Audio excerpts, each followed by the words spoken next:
Welcome to Reroll Multiple Martial Arts. This is our pilot episode where we discuss different forms of martial arts and our different approaches to it. I'm Elliot, I'm Danny. and so Danny, why are we doing this? Well, we've been talking about martial arts for a good while. One of the things that I think has been kind of trippy about it has been the way that we've learned, I guess, to feel comfortable sharing our perspectives.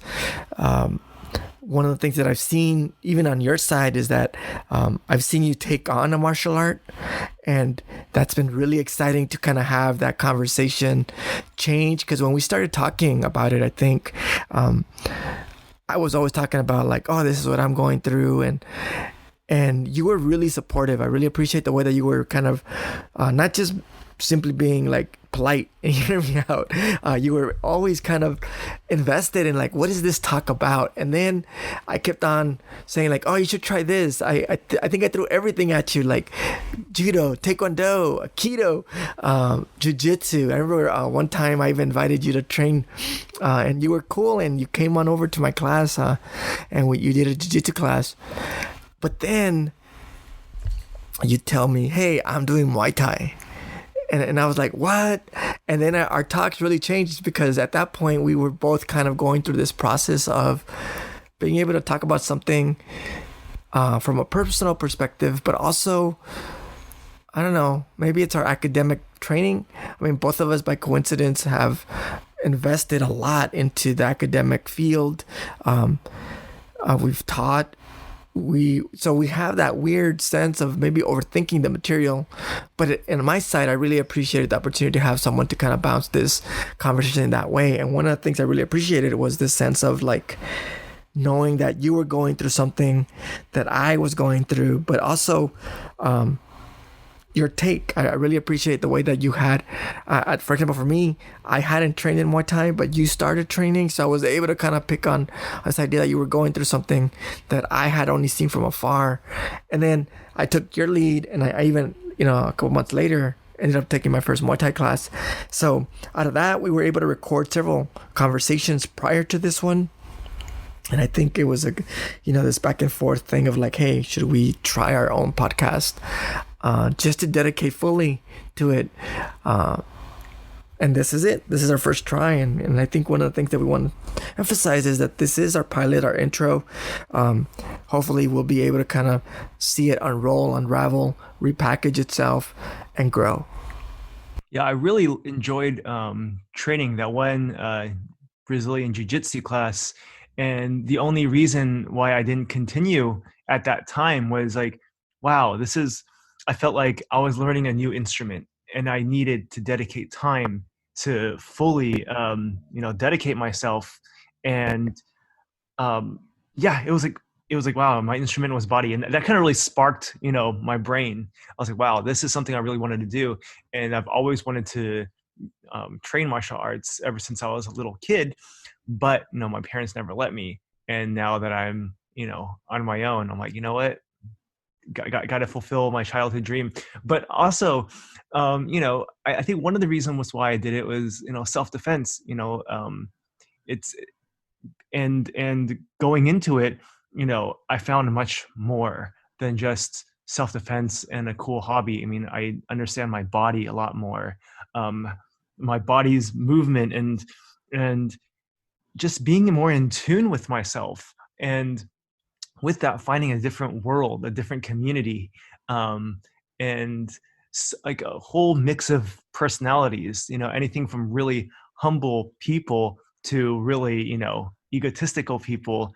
And, Danny, you're the one of the few people that, I could have like good, honest martial arts conversations with. And, like you said, us being, involved with academia, it really gives us a different perspective and approach to martial arts. Well, I think one of the things that I'm curious about is if it makes, or if it helps to give context on what we mean by our academic context, our academic background. Can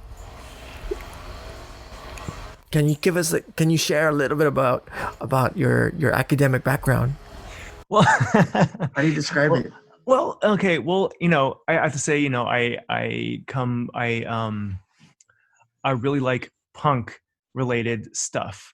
And so, part of it is a sense of, being critical of, certain dominating structures and mainstream structures and things like that.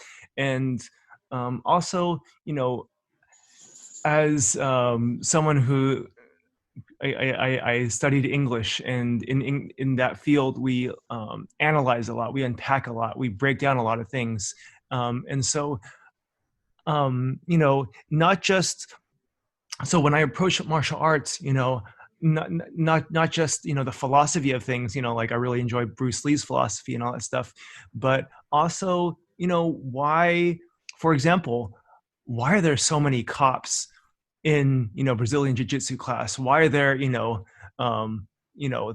blue coat of silence flags on many of these gyms walls, like, and that really supports a certain type of governmental system, whereas in, for example, there's a gym in Greece where it was just primarily for anti-fascists fighting Nazis, for self-defense, because that situation over there is different. And so I'm really curious in, a lot of different people's approaches. And this isn't to say, I can't be friends with anybody, because I come across with a lot of personalities at the gym, and we all get along. At the gym, it's about training and being, better versions of ourselves.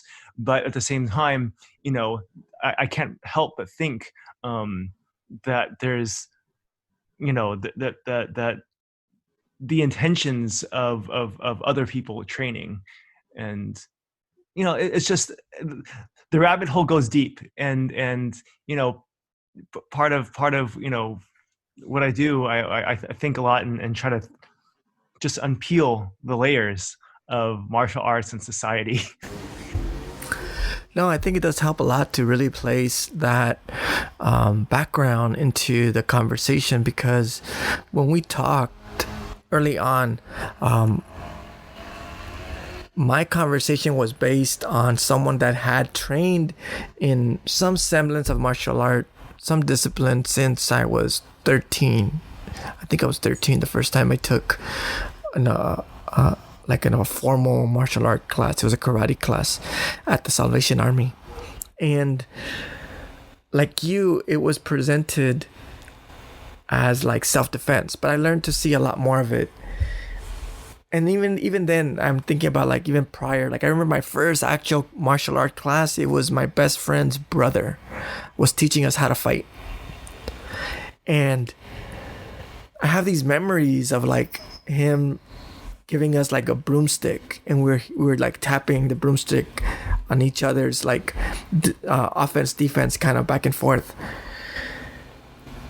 But that is like one of the places that I can kind of talk a lot about. But the other thing that I found interesting when we were sharing these conversations is that I was overthinking a lot based on my training as an academic.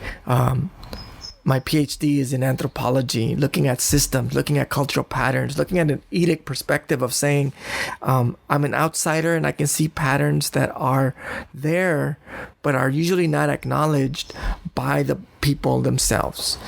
And if they are acknowledged, they're usually spoken about differently. And one of the things that I think is awkward about training is that that you can do it all. Like you can think about the material in a way that you're outside of your body looking in. You can let go of it and just let your body train. And they're equally important. They're equally significant, and they're equally valuable. One of the first things that I remember catching on as a pattern is that, that martial arts had its own culture. It had its own rule set. Things that you learned outside you couldn't bring in. Even the pattern of being, like one of the things that I found funny is that we had a change. so that like when I was 13 and I took my first karate class, the uniform, I remember my parents took me to Chinatown to buy me my first gi. And then being able to put it on for the first time, I was like, whoa, this feels so awkward. Why can't I just train in sweats and shorts? It's like, no, because later on I realized, going back to the anthropology perspective, it's like, no, that's just as significant. That was part of the training. You have to change into this new uniform to do this practice. To some degree, it wasn't more comfortable. Sweats were way more comfortable than this heavy canvas pants, but I got it. And I think those are those talks that I'm hoping we can kind of really extend here, because what I'm hoping we can kind of do with this segment or this space here is really talk about training, philosophy, our respective approach to training, other people's perspectives, to maybe make martial arts more welcoming. One of the things that you mentioned was the way that you think about who trains. When I started, and I'm a 13-year-old kid, I am the stereotypical scrawny little kid that is always fighting off bullies. And to me, that's the narrative. That's the cliche stereotype of what martial arts is. It's all those people that had to go to a field to learn how to fight. It's incomplete. That's not really what it is. Martial arts is, I would say that's such a small segment. It's not even fair to make that the poster children of them. I think martial arts is a space for everyone. You can find, I just saw recently this post. I don't know if you came around it. I think we both follow the guy, MMA Shredded. But he's talking about being on lockdown with his mom, and he's training her for 30 days. And I had been saying that that's what I want to do. I want to train my parents. My parents are in their 60s. I took my mom to a jiu-jitsu class about 10 years ago. She loved it. The first thing she said is, I wish I was younger. I wish I had found this earlier. I would have loved to train this. And she only did one class because it was like one of those like self-defense workshops.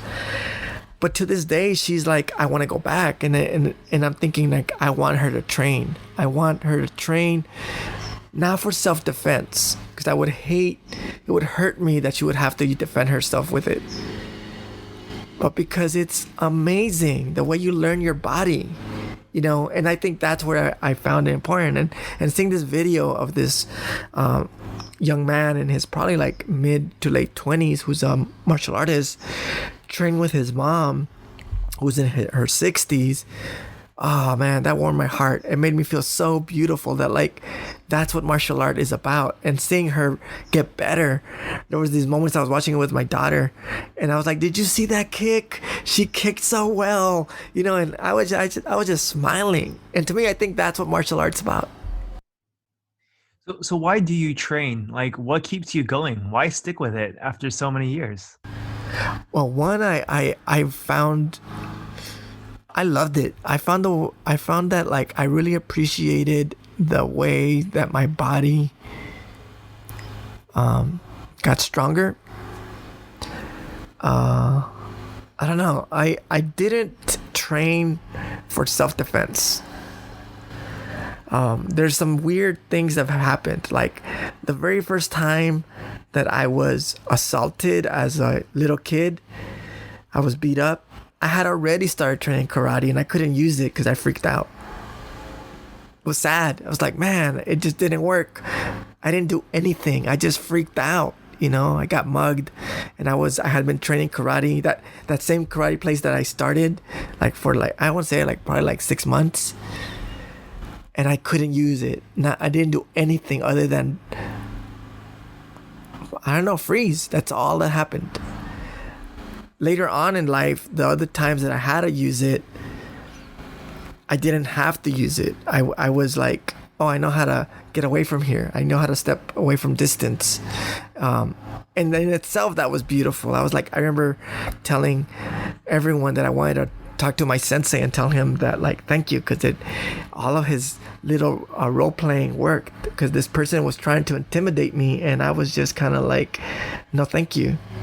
And that was a very confusing. And then later on, the times that I've gotten in fights, I felt that wasn't martial art, if it makes sense.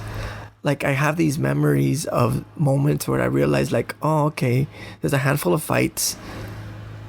None of them, I would say, were part of martial art training. So what's the difference between martial arts and fighting? Well, I thought that, like, lots of control. Yeah, lots of control. So, like, there's a memory of me having a fight outside of a grocery store in college, and it doesn't make any sense. I was like, why am I there? Like, why did I engage in that moment? And I remember it. This person was taller than me, and it was. As I describe it, it makes sense that it was martial art, because I got hit in the face. I stepped away and I just started doing roundhouse kicks, and I kicked that person's leg nonstop. And I was wearing my Chucks, so I was kicking with the instep, and I probably broke my foot. I remember I couldn't walk for like a week. It was probably fractured. But what I'm telling you is, like, that wasn't martial art. There was that person. I don't even remember why that happened. Why is there a moment where I'm almost embarrassed? Because, like, imagine you are going with your family around 10 o'clock or 8 o'clock at night on a Friday, and you see two college kids fighting in front of the store. Like, I feel embarrassed. Like, no, I couldn't see my sensei ever condoning that. My parents wouldn't condone it. My friends wouldn't condone it. So I say that didn't feel like martial arts. I don't know what that was. I don't even remember how it got started. But the time that I remember a martial art moment was me here in Riverside, walking out again at night, having this, grown man approach me, trying to take my phone, and me just feeling confident that I didn't have to engage. And I literally said, no, thank you. Confused the person. I gave me enough time to walk away. I didn't run. I gave, like, I don't know, I want to say like about like a 15 to 20 feet distance. And I was just keeping that person in my eyesight. Turns out he's going to attack me. He didn't walk away, which was tripping me out. You know, we probably did like about like a 15 seconds of just pausing. He turned away and walked into the parking lot. And then I was like, well, I gotta get to my car, so I gotta figure out I'm gonna get to my car, see where he is. And then I just walked from there, drove to the UCRPD to report it, which was a waste of time because they were like useless. They were just literally, they were like, why are you here? I was like, because I want to report an attempted theft. They're like, they were just not interested at all. I was like, well, aren't you at least gonna go and see if that person is still there? But anyway, that moment felt like martial art. I felt in control. I felt like, oh, my sense of space, I was aware of it. My sense of knowing that his asset is intimidation, and I was scared, but I didn't live in that fear. It was quick. It was really fast. Before I knew it, I was 15 feet away, and I was like, okay, I can control this space now. And I think for me, that was the difference. Yeah, it was an interesting moment. Do you look into like the different philosophies of martial arts? Let's just say like Bruce Lee, you know, with like, I mean, you study, you know, multiple martial arts. I mean, and how, you know, we're able to, you know, integrate it. We don't have to separate, you know, from one style to another, or, you know, even with food, like, you know what, you know, I'm gonna put some orange chicken into this taco or something like that. You know, I mean, I don't know. How do you feel? Yeah, in terms of philosophy, I think there was a glitch in the conversation, so I'm not sure if it recorded, but you posed this question of like, thinking about philosophy in martial arts. I find that each martial art does have a different philosophy, even when it's not overtly stated. In the very art in the very techniques, there's a philosophy. So I started in an Okinawan style, Kenjutsu, I think it was called. And it was very basic. It was long stances, straight punches. It had all the kicks that you can imagine in almost all martial arts, like roundhouse, back kick, reverse roundhouse, all these fancy stuff. But they weren't really, they were never part of the training. The training was very just harden your body. We had an old school sensei. His name is Mr. Rios. I hope he's still around. He had us like, do that drill where you kind of, someone grabs your feet and you walk across the floor on your hands. I think it's like a wheelbarrow. But he would do it by having us put our knuckles on the floor. So we would do it like knuckle and then the back of our wrist as we walked. And we were 13-year-old little kids and we were getting our bodies like conditioned like crazy. That in itself was a philosophy. It's really weird. Mr. Rios was very like minimal into like these moments that you wish, like in the movies where he would have these very like deep wisdom talks at the end of training. He just was very polite. He was very strict. So we were little kids. We're all like, maybe 12 to 15. And it was a co-ed space, so it was even more ridiculous because like there's teenage girls with teenage boys in pajamas, those so we were ridiculous, like, whoa, and he just shut it down, like, not here. In my mind, that in itself was a philosophy of like self-control, and we were able to do it like for that hour and a half, twice a week. And on Saturdays, I would get up with my best friend, Javier, and we'd get on our bikes and we would bike it from the outskirts of South Central to closer to downtown. Those, I think, are important to think about, the philosophy of training. This idea that every martial art does have, I think, its philosophy. Some of them are more overt. But I think all of them do have an intersection of similarity, but they all give you something unique. I've been also very appreciative of how each technique tells you something. Like the one that I said earlier, my first one was about distance. Like you kept your distance at all time. You don't get hit. You hit and you don't get hit. When I started training in Muay Thai recently, that was not the way it worked. You have to stand in range. And I found that really hard. In fact, one of the guys that I trained with was like, I can tell you did Shotokan. And he's like, how? It's like, well, your stance are wide and you're on the outside and you keep on jumping in and out. And then later on, he was like, oh, you've let go of it.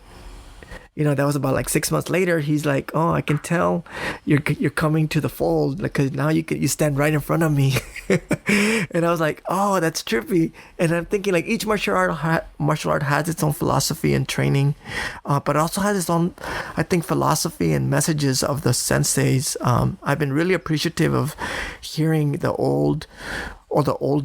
elders speak about their training and how it's crafted who they are as human beings. And I think that's what martial arts is. Each one has its own take on it. Like Aikido, the idea of all offense. I'm enamored by it. I don't know how effective it is, but I love the philosophy of it. About Bruce Lee when it comes to different approaches, and like when I started before I trained, I was choosing what school or gym to go to. I was like, oh, maybe I should learn Kung Fu because I am Chinese, right? I should learn about my quote unquote my people and my history. But they know, like in one of the Bruce Lee movies, there was a conversation, and he asked a gentleman, oh, why aren't you training with them? Oh, it's karate, it's foreign, it doesn't concern me. And he said, foreign or not, if it helps you, win the fight or it helps you with your purpose, then it is good. and I'm like, oh, that's like really good. And like, that's one of the reasons why I chose Muay Thai, is because, Bruce Lee. And so, I always try to think of, I think it's great. But in closing, any last words to send us off? Well, I think we can probably think about this space as archiving our conversations in a way that is not completely selfish, but to some degree is selfish, at least for me, to know that like when we archive them, it's the way like you write your note when you write an essay. You've thought about them, you've edited, you've put content down, and then when you read it again, you sometimes, or at least I do, learn from yourself, but it's yourself in the past. So I've read articles or little essays that I've written 20 years ago, and I feel like I'm reading someone else. I'd like to think about this space as something that we can use to archive the conversation so that we can come back to it, and ideally help us move forward. During this time of quarantine, many of us stopped training. I can't go to Muay Thai. I can't go to Jiu-Jitsu. And it does feel like I'm losing. I'm losing something.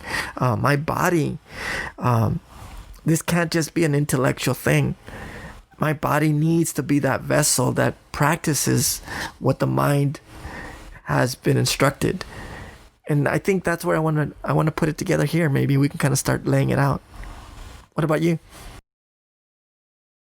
I think that's a great approach. I didn't really think about it that way, to archive conversations. I was thinking of, to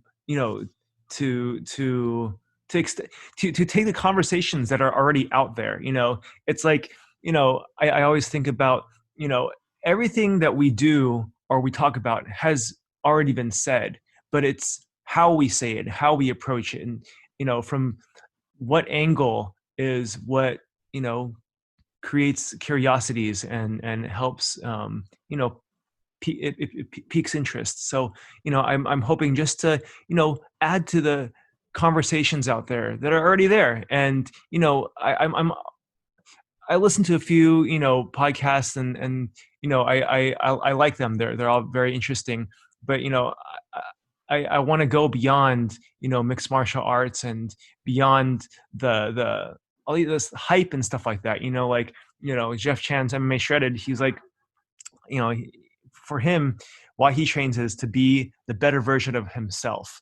Not necessarily to be the champion of things, but to be the better version of yourself. And I think that's like a really good approach of staying humble, and to just always take another step. We don't have to like